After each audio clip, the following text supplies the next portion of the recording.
இப்படி உட்கார்ந்துட்டே வேலை பார்த்தீங்கன்னா கீழே இருக்கிற அடுப்பு அப்புறம் வெந்து போயிடும். அதுக்கு இந்த 4 எக்ஸசைஸையும் இப்பவே சேவ் பண்ணிக்கோங்க. Number 1 seal stretch. நல்லா குப்புற படுத்துட்டு 2 கை இப்படி முன்னாடி கொண்டு வந்துட்டு தலையை நல்லா இப்படி அண்ணாந்து மேல பாத்தீங்கன்னா உங்களோட ஹிப்லயும் பேக்லயும் நல்லாவே ஒரு ஸ்ட்ரெச் கிடைக்கும். அண்ட் ரெண்டாவது சீட்டட் கேட் கவ் ஸ்ட்ரெச். இதுல நீங்க நல்லா இப்படி நேரா உட்கார்ந்துட்டு உங்களோட 2 கை இப்படி முட்டி மேல வச்சுட்டு நல்லா பின்னாடி இப்படி ஸ்ட்ரெச் பண்ணுங்க. அண்ட் முன்னாடி ஃபுல்லா இப்படி குனிஞ்சு பாருங்க.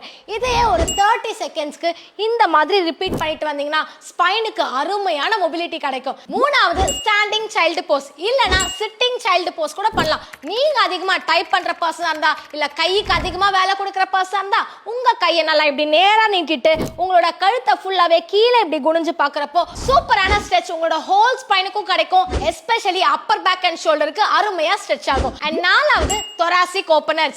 நல்லா கேட் அண்ட் கவ் மாதிரி கீழே படுத்துட்டு உங்களோட ஒரு கையை மட்டும் தலையில வச்சுட்டு நல்லா இப்படி ஓபன் பண்ணீங்கன்னா உங்களோட மிட் பேக்ல இருக்கிற எல்லா ஸ்டிஃப்னஸும் டென்ஷனும் ரெடியூஸ் ஆகி சூப்பரான ஸ்ட்ரெச் கிடைக்கும். இப்பவே இதை சேவ் பண்ண மறந்துடாதீங்க. And for more updates follow me. This was Yara.